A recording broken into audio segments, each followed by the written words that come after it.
बिस्मिल्लाहिर्रहमानिर्रहीम, अस्सलाम वालेकुम। मैं हूं ईसा नकवी। आज की वीडियो बहुत स्पेशल है क्योंकि आज की वीडियो में मैं आपको तीन क्लासिक एग्जांपल्स, तीन टेक्स्ट बुक एग्जांपल्स, तीन ऐसी मिसालें बताऊंगा, ऑडियो सुनवाऊंगा, स्क्रीनशॉट्स दिखाऊंगा कि आपको अंदाज़ा हो कि किस तरीके से प्रोपेगेंडा किया जाता है। वो प्रोपेगेंडा जिसका अक्सर जो है पाकिस्तान को निशाना बनाया जाता है और बहुत सारे लोग उस प्रोपेगेंडा के ऊपर यकीन भी कर लेते हैं।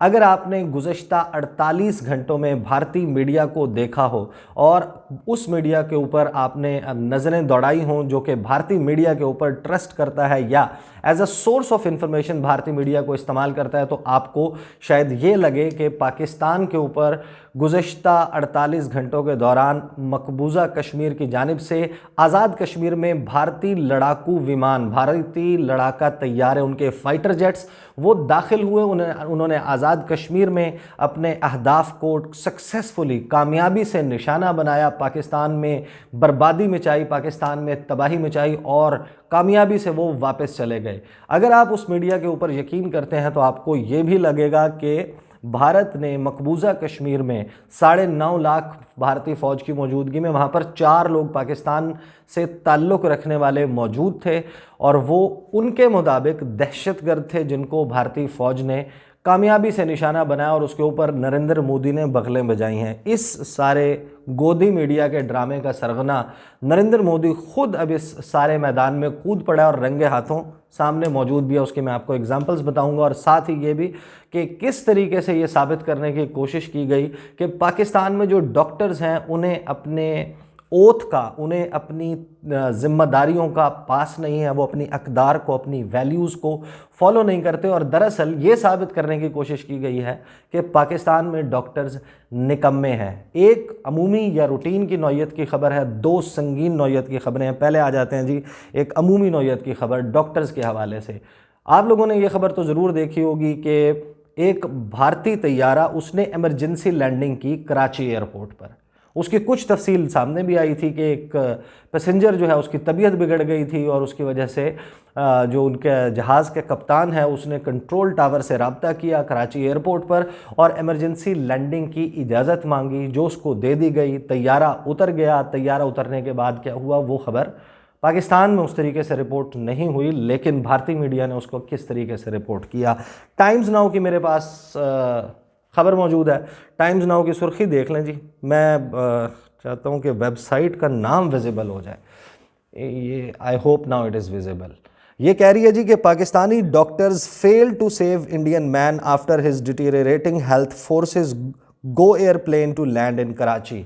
यानी पाकिस्तानी डॉक्टर्स नाकाम हो गए भारतीय शहरी की जान बचाने के लिए जो कोशिशें कर रहे थे उसमें वो नाकाम हो गए।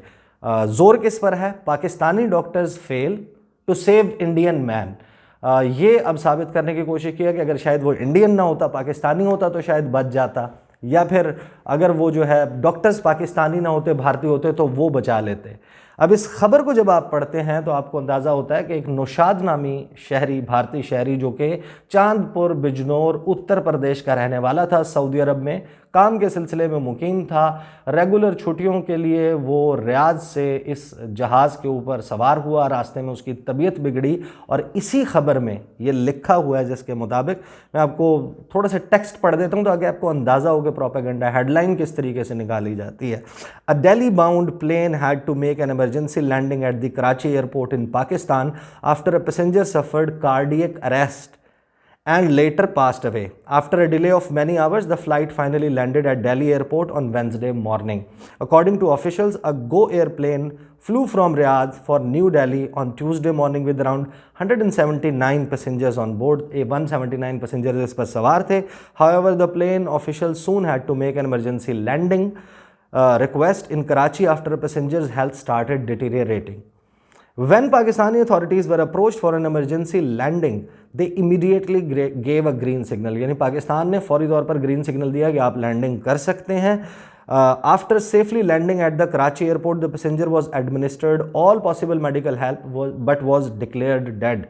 कि उसको तमाम असिस्टेंस दी गई जो कि मुमकिन हो सकती थी, लेकिन डिक्लेयर किया गया कि इसकी मौत वाक़ हो चुकी है, इंतकाल हो चुका है।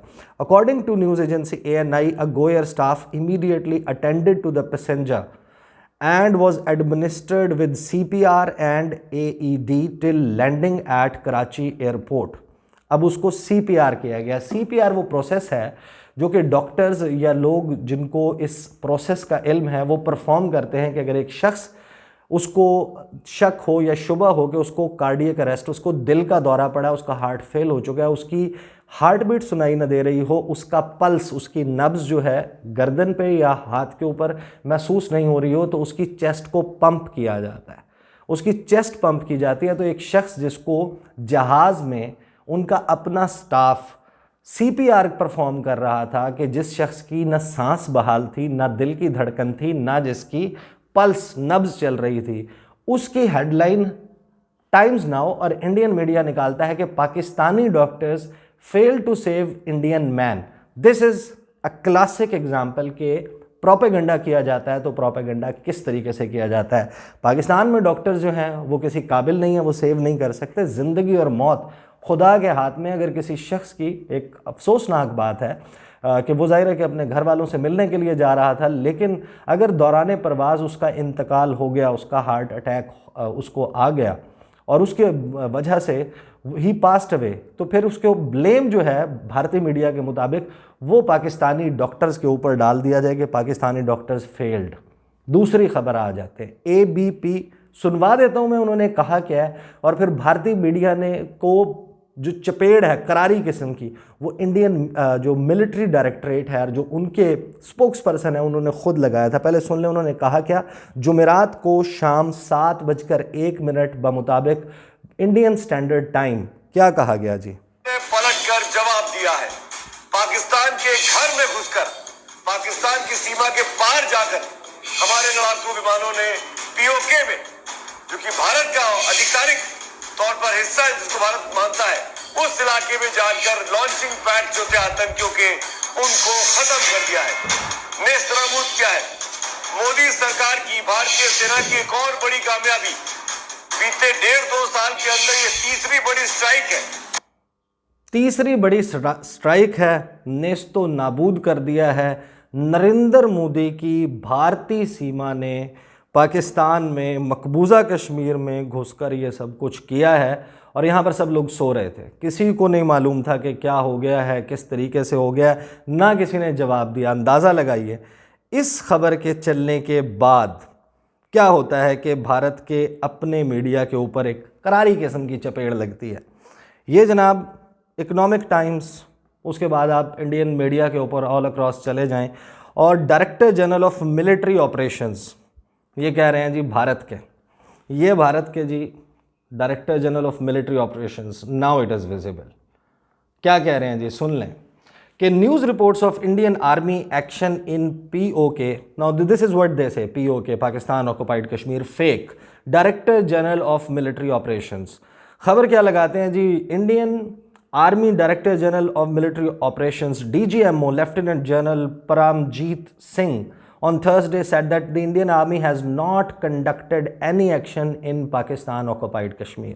Reports of Indian Army's action in Pakistan occupied Kashmir across the line of control are fake, quote unquote. उसके बाद वो कहते हैं कि the DGMO had to react as news reports suggested that the Indian Army had carried out precision strikes against terrorists in POK. The PTI story was based on analysis of the ceasefire violations that took place on November 13. यानी कि 18 नवंबर को press trust of India और ANI उन्होंने 13 नवंबर को यानी कि जुमे के रोज़, एक हफ्ता पहले तकरीबन, जो लाइन ऑफ कंट्रोल के ऊपर वाक़यात हुए थे, आपको याद होगा, उसके हवाले से मैंने रिपोर्ट्स जो है वो उसके ऊपर वीडियोस भी बनाई थी।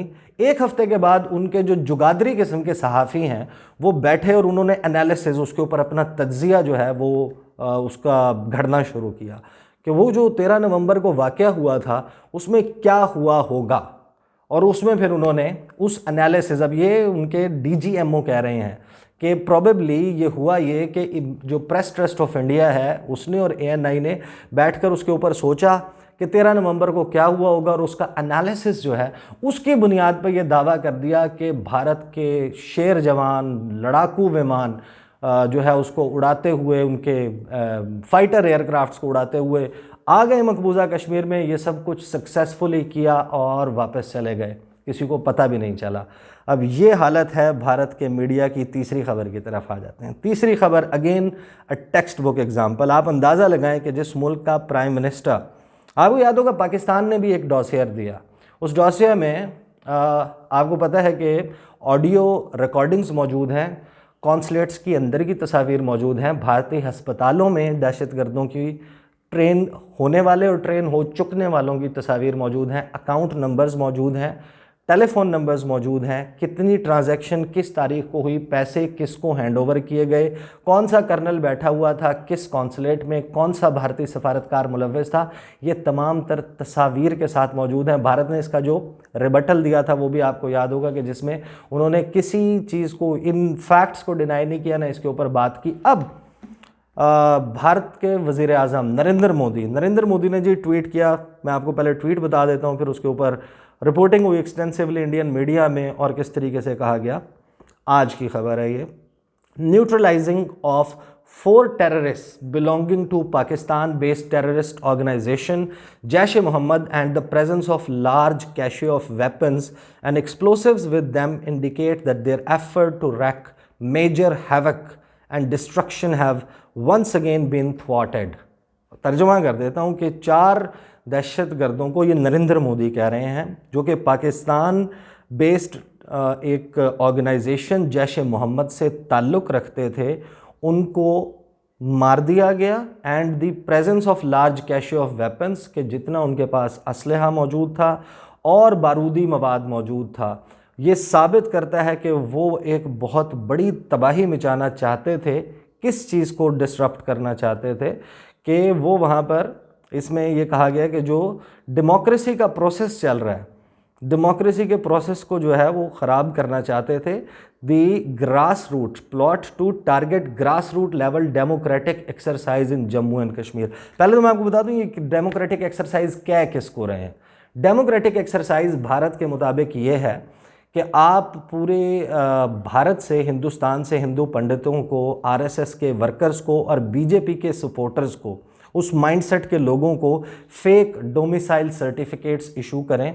उनको एक डोमिसाइल लॉ है, उनको दिए जाएं वो सर्टिफिकेट्स और वो आकर आबादी का तनासुब तब्दील करें मकबूजा वादी में, एक ऐसी जगह जो कि इंटरनेशनली डिस्प्यूटेड एरिया है, जिसको यूएन तस्लीम करता है, पूरी दुनिया तस्लीम करती है। उस जगह पर आकर भारतीय शहरी रहें और फिर वहाँ पर आबादी का तनासुब, यानी मुसलमान जो अक्सरियत में है, मेजॉरिटी में है, वो माइनॉरिटी में वहाँ पर तब्दील हो जाएं।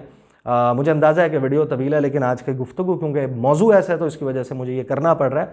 वहाँ पर आबादियाती तनासुब तब्दील किया जाए और हिंदुओं को वहाँ पर लाकर आबाद करके मुसलमानों को अक़लियत बना दिया जाए, माइनॉरिटी बना दिया जाए। और वहाँ पर जो खबर चलाई है उस खबर के मुताबिक टाइम्स ऑफ इंडिया पे चले जाएं, हिंदुस्तान टाइम्स पे चले जाएं, ऑल अक्रॉस इंडियन मीडिया जाकर उसकी खबरें देखें कि किस तरीके से चल रहा है। कहा क्या जा रहा है इसको जी कि 26/11 की एनिवर्सरी, क्योंकि मुंबई हमले हुए थे, आपको याद है 26 नवंबर 2008 को, तो उसकी एनिवर्सरी मनाने के लिए उसी तर्ज के ऊपर एक बहुत बड़ा मंसूबा बनाया गया है, जिसको जो है अमली जामा पहनाने के लिए ये 4 दहशतगर्द थे।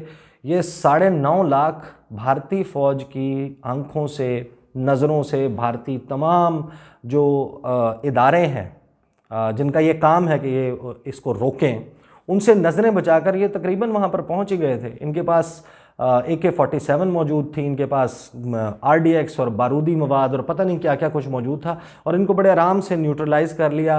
इन चारों ने, ये इतने शरीफ दहशतगर्द थे कि इन्होंने रिटेलिएट नहीं किया, ना इन्होंने इन 11 AK-47 का इस्तेमाल किया, ना इन्होंने उन एक्सप्लोसिव्स का इस्तेमाल किया। ये गए और इन्होंने जनाब आराम से ये मारे गए। और भारतीय फ़ौज जो है वो बड़ी सक्सेसफुली, उन्होंने देखें कि जो मीटिंग हुई जिसमें अजीत डोवल भी मौजूद थे, जिसमें राजनाथ सिंह भी, और उनकी जो टॉप सिक्योरिटी ब्रास है उसने नरेंद्र मोदी को कहा कि जी हमने ये कर दिया है, बड़े शरीफ दहशतगर्द थे उनको मार दिया। तो ये इस किस्म की खबरें जी, 3 खबरें क्लासिक एग्जाम्पल्स कि ना आपने सबूत देना है। 4 लोग जो मारे गए वो उठ के नहीं बता सकते कि हम दहशतगर्द थे कि नहीं। अगर वो उठने के काबिल भी हों तो extra judicial killings is a norm. एक नॉर्मल चीज़ है, आज़ाद जो मकबूजा जम्मू कश्मीर है जहाँ पर भारत काबिज़ है, अदालत तो जाने की नौयत ही नहीं आती। अदालत जो है उसका तो कोई जिसे कहते हैं कि नियम, उसका कोई उसूल, उसका कोई ज़ाब्ता, उसकी कोई मिसाल ही मौजूद नहीं है। वहाँ पर अगर आपने किसी को मार दिया तो वो मरा हुआ शख्स उठ के तो नहीं बताएगा कि मेरा ताल्लुक़ किससे था, मैं किस ऑपरेशन की वजह से, अगर था भी कोई रिएक्ट करना भी जा रहा था तो वो किस वजह से करने जा रहा था, उसके साथ क्या कुछ किया गया। So these are the 3 classic examples in last 48 hours कि प्रोपेगेंडा किस तरीके से किया जाता है, बदनाम किस तरह किया जाता है। बहुत सारे लोग इसके ऊपर अफसोस की बात यह है कि ट्रस्ट भी करते हैं। भारत में तो चलो करते हैं, कुछ हैं जो पाकिस्तान में भी ट्रस्ट करते हैं। अगली वीडियो में आपके साथ मुलाकात होगी, मुझे इजाज़त दीजिए, अल्लाह हाफ़िज़।